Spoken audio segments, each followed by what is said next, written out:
ఏలూరులో జరిగిన SGFI అండర్-17 taekwondo పోటీలలో నర్సరావుపేటలోని మున్సిపల్ బాలుర పాఠశాలలో 9వ తరగతి చదువుతున్న ఎస్కే బాబావలి గోల్డ్ మెడల్ సాధించారు. ఈ సందర్భంగా పాఠశాల ప్రధాన ఉపాధ్యాయులు రవికాంత్ విద్యార్థి బాబావలిని అభినందించారు.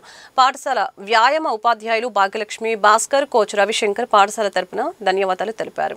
1-2 తేదీల్లో జరిగిన ఎస్జీఎఫ్ఐ అండర్-17 పోటీలలో తైక్వాండో పోటీలలో మా మున్సిపల్ బాలురోన్నత పాఠశాల విద్యార్థి ఎస్కే బాబావలి గోల్డ్ మెడల్ సాధించడం జరిగింది. ఈ నెల 29వ తేదీన అరుణాచల్ ప్రదేశ్లో జరగబోయేటటువంటి జాతీయ స్థాయి పోటీలకు ఎంపిక కావడం కూడా జరిగింది. ఎస్కే బాబావలి మరి ఆ పోటీలలో పాల్గొనడానికి కూడా తను సన్నద్ధం అవుతూ ఉన్నాడు. ఆ విద్యార్థికి మరియు మా పీడీలు భాగ్యలక్ష్మి గారికి, అలానే భాస్కర్ గారికి, అలానే కోచింగ్ ఇచ్చినటువంటి కోచ్ రవిశంకర్ గారికి మరీ మా పాఠశాల తరఫున ధన్యవాదాలు తెలియజేస్తున్నాను. Thank you.